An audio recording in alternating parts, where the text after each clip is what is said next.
कहानी की शुरुआत होती है एक औरत से जो अपनी घर पर सोने की तैयारी कर रही थी। अचानक एक आदमी पीछे से आकर उसे बेहोश कर देता है। कुछ देर बाद वही आदमी उस लड़की को एक डब्बे में बंद करके एक जगह ले जा रहा होता है। अगले दिन जब उस लड़की की आंख खुलती है तो वो एक पिंजरे में बंद होती है और उसके आसपास कोई इंसान नहीं होता। वो इधर उधर देखती है और खुद को छुड़ाने की कोशिश करती है, मगर वो लॉक बहुत मजबूत होता है और इसी बीच उसकी नाखून टूट जाती है। थक हार कर वो लड़की वहीं पर बैठ जाती है। अब कहानी कुछ दिन पहले जाती है। सेथ नाम के एक आदमी सुबह अलार्म की आवाज से उठ जाता है। नाश्ता करने के बाद वो अपने काम पर जाता है। वो एक एनिमल कंट्रोल शेल्टर में काम करता है और वहां के सारे डॉग्स से बहुत प्यार करता है। उन्हें रोज ध्यान से देखता है, उन्हें खाना देता है और उनकी देखभाल करता है। बाद में जब सेथ एक बस से घर जा रहा होता है, उसे एक खूबसूरत लड़की दिखाई देती है जो एक नोटबुक में कुछ लिख रही थी। सेथ तुरंत उसके पास चला जाता है और उसका नाम लेकर उसे हेलो करता है। उस लड़की का नाम था हॉली। ये सुनकर हॉली हैरान हो जाती है क्योंकि वो सेथ को नहीं पहचानती थी। तभी सेथ बताता है कि वो दोनों एक साथ हाई स्कूल में पढ़ते थे। सेथ उससे पूछता है कि क्या वो एक राइटर है, लेकिन हॉली कहती है कि वो राइटर नहीं है, वो एक रेस्टोरेंट में वेट्रेस का काम करती है। दोनों के बीच थोड़ी अजीब बातें होने के बाद जब सेथ को हॉली को डेट पर ले जाने के लिए पूछने का मौका मिलने वाला होता है, इससे पहले ही हॉली बिना कुछ कहे बस से उतर जाती है। बाद में रात को जब सेथ सोशल मीडिया पर हॉली की प्रोफाइल ढूंढने लगता है, जल्दी ही उसे हॉली की फेसबुक प्रोफाइल मिल जाती है। उसके प्रोफाइल से पता चलता है कि वो सिंगल है और एक रेस्टोरेंट में काम करती है। अगले सुबह काम पर जाने के बाद सेथ अपने एक सिक्योरिटी गार्ड कोवर्कर से पूछता है कि अपनी पसंद की लड़की को कैसे डेट पर पूछा जा सकता है। नैट नाम का वो सिक्योरिटी गार्ड बहुत ज्यादा चिढ़ता है क्योंकि वो सेथ के साथ बात करना पसंद नहीं करता था, लेकिन फिर भी वो सेथ को बता देता है कि उसे कॉन्फिडेंट होकर लड़की से बाहर जाने के लिए पूछ लेना चाहिए। बाद में जब सेथ अपने शेल्टर में काम कर रहा होता है, उसे एक अजीब जगह मिल जाती है। एनिमल कंट्रोल फैसिलिटी में एक दरवाजा जो एक वीरान पड़े हुए कमरे की तरफ जाता था। ये सब होने के बाद सेथ घर वापस आ जाता है और फिर से हॉली की प्रोफाइल देखने लगता है। वो सब कुछ नोट कर लेता है, हॉली को क्या पसंद है, उसे किन चीजों से नफरत है। अगले सुबह सेथ हॉली से बात करने की प्रैक्टिस करने लगता है। इसके बाद वो उसी रेस्टोरेंट में चला जाता है जहां हॉली काम करती थी। ये जगह उसे पहले ही हॉली की प्रोफाइल से मिल गई थी। जब हॉली उसका ऑर्डर लेने के लिए वहां आती है, सेथ उसे बताता है कि वो पहले बस में मिल चुके हैं, मगर वो हैरान हो जाता है जब हॉली बताती है कि वो सेथ को नहीं पहचानती। उन दोनों के बीच सब कुछ बहुत अजीब हो जाता है। तभी सेथ हॉली के बालों की तारीफ कर देता है, जिस वजह से हॉली और भी ज्यादा अनकंफर्टेबल फील करने लगती है। कुछ देर बाद जब सेथ खाना खा रहा होता है, हॉली उसके पास आती है और पूछती है कि क्या उसे कुछ और चाहिए। तभी सेथ को मौका मिल जाता है और वो हॉली से उसके फेवरेट सिंगर के कॉन्सर्ट पर डेट पर जाने के लिए पूछ लेता है, लेकिन हॉली साफ इनकार कर देती है। वो कहती है कि उसका पहले से ही एक बॉयफ्रेंड है। मगर सेथ ये मानने से इनकार कर देता है, इसलिए हॉली थोड़ी परेशान हो जाती है और खाने का बिल टेबल पर छोड़कर वहां से चली जाती है। शाम को जब हॉली अपने काम से घर वापस आ रही होती है, तभी उसे लगता है कि कोई उसका पीछा कर रहा है और यहाँ पता चलता है कि सच में सेथ उसके पीछे चल रहा होता है। हॉली जल्दी से अपने अपार्टमेंट में चली जाती है जहाँ वो अपनी रूममेट क्लेयर से मिलती है और उसे बताती है कि एक आदमी उससे बात करने की कोशिश कर रहा था जो बहुत अजीब लग रहा था। जिसके बाद हॉली अपने एक्स बॉयफ्रेंड एरिक से कॉल पर बात करती है जब वो पूरी तरह से ड्रंक होती है।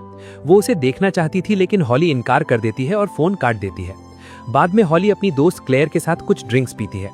बातें करते हुए क्लेयर अपनी दोस्त से कहती है कि जो हुआ उसे सब कुछ भुलाकर एरिक को माफ कर देना चाहिए, लेकिन हॉली ऐसा नहीं कर सकती। अगले दिन सुबह जब हॉली काम पर पहुंचती है, वो ये देखकर हैरान हो जाती है कि किसी ने उसे एक फ्लावर बुके भेजा था जिसके साथ कार्ड पर लिखा था बी माइन। काम खत्म होने के बाद शाम को हॉली उस बार में चली जाती है जहां एरिक काम करता है। वो पहले तो पिछली रात के ड्रंक कॉल के लिए एरिक से माफी मांगती है और उसे कहती है कि अब उसे फ्लावर्स भेजना बंद करे, लेकिन एरिक कहता है कि उसने कोई फ्लावर नहीं भेजे। ये सुनकर हॉली हैरान हो जाती है। एरिक फिर उसे वापस उसके साथ आने को कहता है, लेकिन हॉली थोड़ा हिचकिचाती है क्योंकि एरिक ने पहले उसे धोखा दिया था।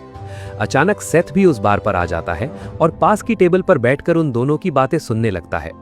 कुछ देर बाद हॉली बार से बाहर आती है और अपने नोटबुक में कुछ लिखती है। तभी सेथ उसके पास आ जाता है और उससे बात करने की कोशिश करता है। बिना किसी झिझक के वो हॉली से कह देता है कि फ्लावर्स उसने ही भेजे थे। इसलिए हॉली तुरंत उसे पहचान लेती है और गुस्से में पूछती है कि वो क्या चाहता है। तभी सेथ उसे सब कुछ बता देता है कि वो हॉली से प्यार करता है, लेकिन गुस्से में हॉली उसे एक थप्पड़ मारती है और वापस बार के अंदर चली जाती है। वहां हॉली सेथ को सब कुछ बता देती है, जो तुरंत उनके बीच में आकर सेथ को पूरी तरह पीटने लगता है। एरिक फिर उसे बार से बाहर निकलवा देता है। लेकिन सेथ बहुत ज्यादा खुश हो जाता है जब वो हॉली की डायरी बाहर पड़ी हुई देख लेता है। घर वापस आने के बाद सेथ हॉली की डायरी पढ़ने लगता है, जहां उसे हॉली के सबसे गहरे राज पता चल जाते हैं, जिनमें से कुछ ऐसे गहरे राज थे जो बहुत ज्यादा खतरनाक थे। दूसरी तरफ हॉली को बहुत बुरा लगता है क्योंकि उसकी डायरी खो गई है और वो ये बात क्लेयर से कह देती है। अगले दिन सेथ अपने वर्क प्लेस में उसी रहस्य वाले कमरे के पास जाता है और जल्द ही उसे एक छुपा हुआ रास्ता मिलता है जो एक सीक्रेट बेसमेंट में जाता था। जिसके बाद अगले कुछ दिनों तक सेथ ऑनलाइन बहुत सारा सामान मंगवाता है और ट्यूटोरियल्स की मदद से बेसमेंट में एक बड़ा सा पिंजरा बना लेता है। जैसे ही वो पिंजरा पूरा हो जाता है, सेथ डॉग्स के लिए बनाई गई एक नशीली दवा खुद पर टेस्ट कर लेता है जो उसे तुरंत बेहोश कर देती है। कुछ दिनों के बाद हॉली देर से अपने घर जा रही होती है, तभी उसे लगता है कि कोई उसका पीछा कर रहा है। वो एक पेपर स्प्रे निकाल लेती है और पीछे मुड़कर उस आदमी पर हमला कर देती है, मगर वो आदमी एक गरीब भिखारी होता है। हॉली बहुत ज्यादा घबरा जाती है और वहां से भाग जाती है, जबकि सेथ ये सब कुछ अंधेरे में खड़े होकर देख रहा था। थोड़ी देर बाद हॉली घर वापस पहुंच जाती है, लेकिन सेथ उसका पीछा करते हुए घर की खिड़की तोड़कर अंदर आ जाता है। तभी हॉली बाथरूम में चली जाती है और जैसे ही उसे कोई आवाज सुनाई देती है, वो पूछती है कि क्या वो क्लेयर है, लेकिन उसे कोई जवाब नहीं मिलता। फिर वो आराम से अपने बेड पर सोने चली जाती है, लेकिन तभी अचानक सेथ पीछे से आकर उसे पकड़ लेता है और इंजेक्शन से बेहोश कर देता है। बाद में सेथ अपने शेल्टर वापस चला जाता है, जहां पर उसने हॉली की बॉडी को एक बड़े से बॉक्स में बंद कर दिया था। वो चुपके से अंदर जाने की कोशिश कर रहा था, लेकिन वहां का सिक्योरिटी गार्ड नैट उससे पूछता है कि वो क्या कर रहा है। सेथ जल्दी से एक बहाना बना लेता है, कहता है कि बॉस ने उसे लेट नाइट डिलीवरी संभालने के लिए कहा था। आधी रात को जब हॉली की आंख खुलती है तो वो एक पिंजरे में बंद होती है और उसके पास कोई सामान नहीं होता। उसे बहुत डर लगने लगता है। घबराते हुए वो लॉक खोलने की कोशिश करती है, लेकिन उसकी एक नाखून टूट जाती है। वो डर के मारे चिल्लाने लगती है, लेकिन उसकी चिल्लाने की आवाज कोई नहीं सुनता क्योंकि वहां डॉग्स के भौंकने की आवाज बहुत ज्यादा होती है और सिक्योरिटी गार्ड सुन नहीं पाता। अगले सुबह सेथ बेसमेंट में वापस आता है। उसके पास एक बासन होता है जो वो हॉली को टॉयलेट करने के लिए दे देता है, लेकिन हॉली उसे गालियां देने लगती है। तभी सेथ कहता है कि वो ये सब उसकी भलाई के लिए कर रहा है और बिना कुछ खाने को दिए वो वहां से चला जाता है। अब कहानी कुछ दिन आगे जाती है। हॉली की हालत बहुत ज्यादा खराब हो गई थी। तभी एक दिन सेथ उसे कुछ पानी और खाना दे देता है। तभी हॉली उसकी टांग से चिपक जाती है और उसे छोड़ने की भीख मांगने लगती है, लेकिन सेथ कहता है कि ये सब उसके लिए भी बहुत मुश्किल है और उन्हें कुछ बाउंड्रीज बनाने पड़ेंगे। सेथ के जाने के बाद हॉली का दिमाग उसे धोखा देने लगता है। उसे वहां पर क्लेयर का चेहरा दिखाई देता है। क्लेयर उसे बताती है कि सेथ उसे आखिरकार मार ही डालेगा और पूछती है कि वो क्या करना चाहती है। वो हॉली को उकसाने की कोशिश करती है और कहती है कि वो एक कमजोर इंसान से एक बेचारी बनकर हारने लगी है। अगले दिन सेथ बेसमेंट में वापस आता है और हॉली से कहता है कि उसका हॉली के साथ जबरदस्ती करने का कोई इरादा नहीं था। वो ये भी दावा करता है कि वो ये सब कुछ सिर्फ हॉली को बचाने के लिए कर रहा है क्योंकि वो उसके लिए एक स्पेशल इंसान है। और इसके साथ सेथ कहता है कि हॉली बाहर से जैसी दिखती है, असल में वो वैसी है ही नहीं।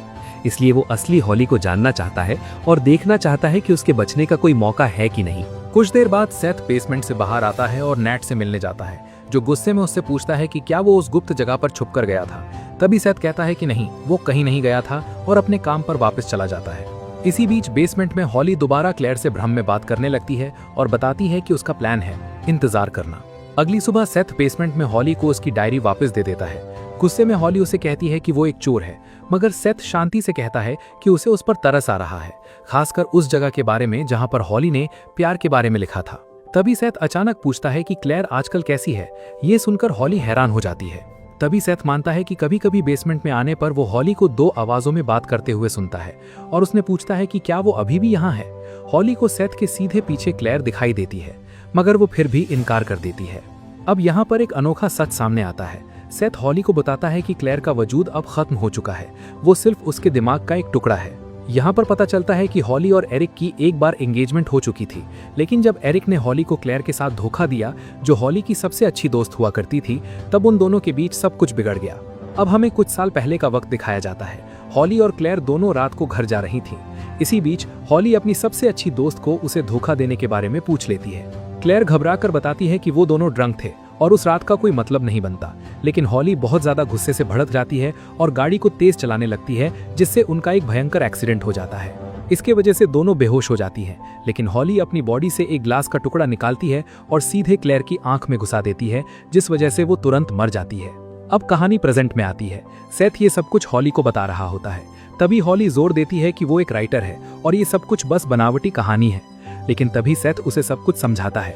इसीलिए वो तुरंत पुलिस के पास नहीं गया और कुछ दिन तक उसका पीछा करता रहा ताकि उसे यकीन हो जाए। यहाँ पर एक और भयंकर मोड़ सामने आता है। यहाँ पता चलता है कि हॉली असल में एक सीरियल किलर है।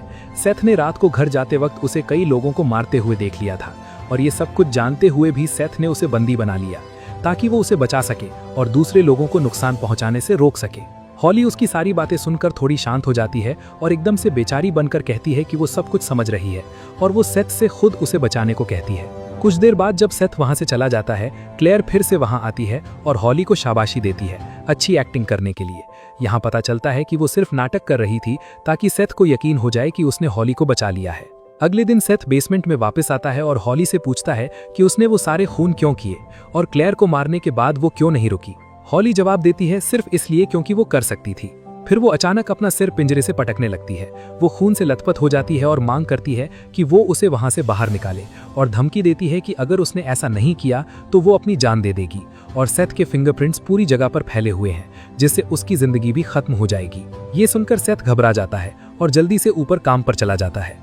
तभी उसका सुपरवाइजर उसे ऑफिस में बुलाता है। पता चलता है कि सेथ ने पूरी जगह साफ नहीं की थी और नैट ने सब कुछ रिपोर्ट कर दिया था और कई दिनों से वो वहां पर आता भी नहीं था। तभी सुपरवाइजर सेथ को एक डिसिप्लिनरी नोटिस दे देता है और एक वार्निंग देता है कि अगर वो ऐसे ही काम छोड़ता रहा तो उसे निकाल दिया जाएगा। सेथ अपनी जॉब जाने से डर जाता है और वादा करता है कि आगे से ऐसा कुछ नहीं होगा। अगले दिन सेथ उसी गुप्त रास्ते से बेसमेंट में वापस आ जाता है और इस बार नैट उसे दोबारा देख लेता है। सेथ जल्दी ही हॉली के पास आता है और उसे सिर्फ एक चॉकलेट का पैकेट देता है खाने के लिए। ये उसकी सजा थी सर को पिंजरे से पटकने के लिए। जैसे ही वो जाने लगता है, हॉली उसे बेवकूफ बनाने का प्लान बना लेती है। वो कहती है कि कई रातों से वो सपने में देखती है कि वो दोनों बीच के पास एक घर में साथ रह रहे हैं। वो कहती है कि वो वहां खुश थी और शायद चीजें ऐसे ही होने वाली हैं। ये सुनकर सेथ का दिल बहुत नरम हो जाता है, इसीलिए वो वेंडिंग मशीन से हॉली के लिए कुछ स्नैक्स लेने के लिए मान जाता है, जिसके बाद सेथ उस रूम से बाहर चला जाता है। नैट को सेथ पर शक हो गया था, इसीलिए वो गुप्त कमरे का दरवाजा खोलता है और सीक्रेट बेसमेंट में पहुंच जाता है। जैसे ही वो अंदर जाता है, डर के मारे उसकी आंखें फटी की फटी रह जाती हैं जब वो हॉली को एक पिंजरे में बंद देख लेता है। तभी हॉली उसे देखकर खुश हो जाती है और उसे लॉक तोड़ने के लिए कुछ ले आने को कहती है और कहती है कि उनके पास वक्त बहुत कम है। नैट जल्दी से लॉक तोड़ने की कोशिश करता है, लेकिन बदकिस्मती से सेथ स्नैक्स लेकर वापस वहां आ जाता है। वो नैट को वहां देखकर बहुत घबरा जाता है, मगर हैरानी की बात यह थी कि हॉली उसे देख लेती है और खुद को आजाद कराने के बजाय वो सेथ को इशारा करके नैट को मारने को कह देती है। सेथ पहले हिचकिचाता है, लेकिन जब हॉली कहती है कि सच्चा प्यार कुर्बानी मांगता है, सेथ तुरंत नैट के सर पर हमला करता है और उसे बेरहमी से कई बार चाकू मारता है। इस हमले के बाद नैट अभी भी जिंदा था, इसलिए हॉली सेथ को उसे सिलेंडर ब्लॉक से खत्म करने को कह देती है। सेथ पहले ऐसा नहीं करना चाहता था, लेकिन हॉली के प्रेशर में आखिरकार वो ये सब करने को मान जाता है और नैट को वहीं मार देता है। सेथ ने जो किया उस बात से वो पूरी तरह से टूट चुका था, लेकिन हॉली उसे शांत कर देती है और उसे बताती है कि बॉडी को ठिकाने कैसे लगाना है। सेथ उसकी बात मानता है और नैट की बॉडी डिस्पोज करना शुरू कर देता है। सबसे पहले वो उसके दांत और फिंगरप्रिंट्स हटा देता है ताकि वो पहचाना ना जा सके। फिर वो बॉडी के टुकड़े कर देता है और डॉग्स को खिला देता है। फिर जो बचा हुआ सामान है उसे जला देता है। हॉली उसे ये सब कुछ बता रही होती है, तभी सेथ अपने सुपरवाइजर को कॉल करके कहता है कि नैट ने उसे चार्ज पर छोड़कर वापस नहीं आया। बाद में वो आखिरी दांत पास की एक नदी में फेंक देता है। ये सब कुछ होने के बाद सेथ अपने किए पर बहुत ज्यादा खफा होता है। वो अंदर से टूट चुका था, लेकिन हॉली उसे कहती है कि ये आसान हो जाता है और पहली बार हमेशा सबसे बुरा होता है। सेथ जोर देता है कि वो एक एक्सीडेंट था, लेकिन वो मानती नहीं। हॉली कहती है कि वो दोनों एक जैसे हैं और ऐसा करने के लिए पैदा हुए हैं। तभी सेथ कहता है कि उसके पास दूसरा कोई चारा नहीं था और उसने जो भी किया वो हॉली को गुनाह करने से बचाने के लिए किया। वो उसे बदलने की भीख मांगता है ताकि वो उसे बाहर निकाल सके और वो दोनों खुशी से अपनी जिंदगी एक साथ जी सकें। इसी बीच हॉली उसे बहकाने की कोशिश करती है, लेकिन सेथ उसके साथ आगे बढ़ने से मना कर देता है। तब हॉली पर प्यार न करने का इल्जाम लगा देती है। सेथ जोर देता है कि वो उससे प्यार करता है, लेकिन हॉली बहुत परेशान हो जाती है, जिस वजह से सेथ बेसमेंट से ऊपर चला जाता है। अगले दिन एक डिटेक्टिव शेल्टर पर आता है सेथ से नैट के गायब होने के बारे में इन्वेस्टिगेशन करने के लिए। तभी सेथ उसे बताता है कि नैट ने उसे फोन किया था और उसे उस रात किसी से मिलने जाना था। उसने सेथ को चार्ज दिया, लेकिन डिटेक्टिव जल्द ही उसकी कहानी में काफी कमियां निकाल लेता है, क्योंकि उस रात बिल्डिंग से किसी के जाने का कोई रिकॉर्ड नहीं है और नैट के फोन रिकॉर्ड्स में उस वक्त कोई इनकमिंग कॉल नहीं थी। सेथ बहुत शांत रहने की कोशिश करता है, लेकिन ये साफ हो जाता है कि वो ज्यादा देर खुद को छुपा नहीं सकता। कुछ देर के बाद सेथ हॉली को खाना खिलाने के लिए जाता है, लेकिन वो खाना लेने से इनकार कर देती है क्योंकि वो अभी भी उससे नाराज थी और ऐसा कई दिनों तक चलता रहता है। जब सेथ उससे पूछता है कि क्या हो रहा है, तभी हॉली शांत होते हुए उसे जवाब देती है कि वो उसे नहीं बचा सकता और ना ही वो उसे वो दे सकता है जिसकी उसे जरूरत है। जब सेथ उससे पूछता है कि वो क्या है, तो हॉली जवाब देती है कि उसे सच्चे प्यार का सबूत चाहिए। हॉली कहती है कि सेथ अपनी एक उंगली काट कर उसे दे दे। सेथ बहुत डर जाता है और तुरंत इनकार कर देता है, लेकिन इसी वजह से हॉली उसे और भी ज्यादा जोर देने लगती है और बताती है कि उसे लगता है सेथ एक ऐसा इंसान है जो आखिर तक उसका साथ देगा। जैसे ही सेथ वहां से जाने लगता है, हॉली कड़वाहट से उसे कहती है अगर वो उसके लिए सिर्फ एक पालतू जानवर जैसी है तो वो वापस उसके पास ना आए। कुछ देर बाद जब सेथ घर वापस जाता है, वो हॉली की बातों के बारे में सोचने लगता है और अब वो हॉली के लिए सब कुछ करना चाहता था। वो दोबारा बेसमेंट में एक चाकू लेकर आता है और अपनी उंगली को दर्द के साथ काटना शुरू कर देता है, जबकि हॉली बहुत खुशी के साथ सेथ को ये सब कुछ करते हुए देख रही थी। और जैसे ही सेथ का काम खत्म हो जाता है, हॉली उसका चाकू छीन लेती है और अपना गला काटने की धमकी दे देती है अगर उसने पिंजरे का दरवाजा नहीं खोले। घबराहट के साथ सेथ ना चाहते हुए भी दरवाजा खोल देता है और हॉली को आजाद कर देता है। हॉली फिर से उसके पास आती है और कहती है कि उसने उसे बचा लिया और इसलिए वो उससे प्यार करती है। वो उसे एक प्यार भरा किस देती है और अचानक उसके गले में चाकू घुसेड़ देती है। इस वक्त हॉली को क्लेयर दिखाई देती है जो उसके लिए दरवाजा खोलती है। अब कहानी कुछ महीने बाद जाती है। हॉली वापस एरिक के साथ रहने लगी थी और वो दोनों खुशी के साथ जिंदगी गुजार रहे थे। जब वो दोनों ब्रेकफास्ट कर रहे होते हैं, यहाँ पता चलता है कि हॉली अब एक राइटर बन चुकी है और उसने अपनी जिंदगी की कहानी लिखकर बुक रिलीज कर दी थी। इसी बीच एरिक के फोन पर एक मैसेज आता है। जब हॉली से चेक करती है, उसे पता चलता है कि एरिक उसे दोबारा धोखा दे रहा है। वो फिर एक चाकू की तरफ देख लेती है और एरिक को मारने के बारे में सोच रही होती है, लेकिन आखिर में वो अपनी तड़प को हटा देती है और अपना फोन जाकर एरिक को दे देती है। कुछ देर बाद हॉली एक वीरान वेयरहाउस में जाती है जहां वो एक पिंजरे के पास बैठी जाती है जिसमें एक आदमी बंधा हुआ था। वो शांति से उसे बताती है कि सुबह एरिक ने उसे बहुत तकलीफ पहुंचाई है, लेकिन उसने खुद को रोक लिया क्योंकि वो उसके बारे में सोच रही थी। और यहाँ पर पता चलता है कि वो आदमी और कोई नहीं बल्कि सेथ है। अब वो इतना जख्मी हो चुका है कि मुश्किल से देख भी नहीं पा रहा। ऐसा लगता है कि हॉली ने आखिर लोगों को मारना बंद कर दिया है और उसके बजाय वो अपना सारा गुस्सा सेथ पर निकालती है। आखिरकार सेथ ने हॉली को बचाने में कामयाबी हासिल की, लेकिन अपनी आज़ादी और जिंदगी खत्म करके। और यहीं पर हमारी कहानी खत्म हो जाती है। अगर ये वीडियो पसंद आई हो तो लाइक कर देना, चैनल को सब्सक्राइब कर देना। मिलते हैं अगली वीडियो में।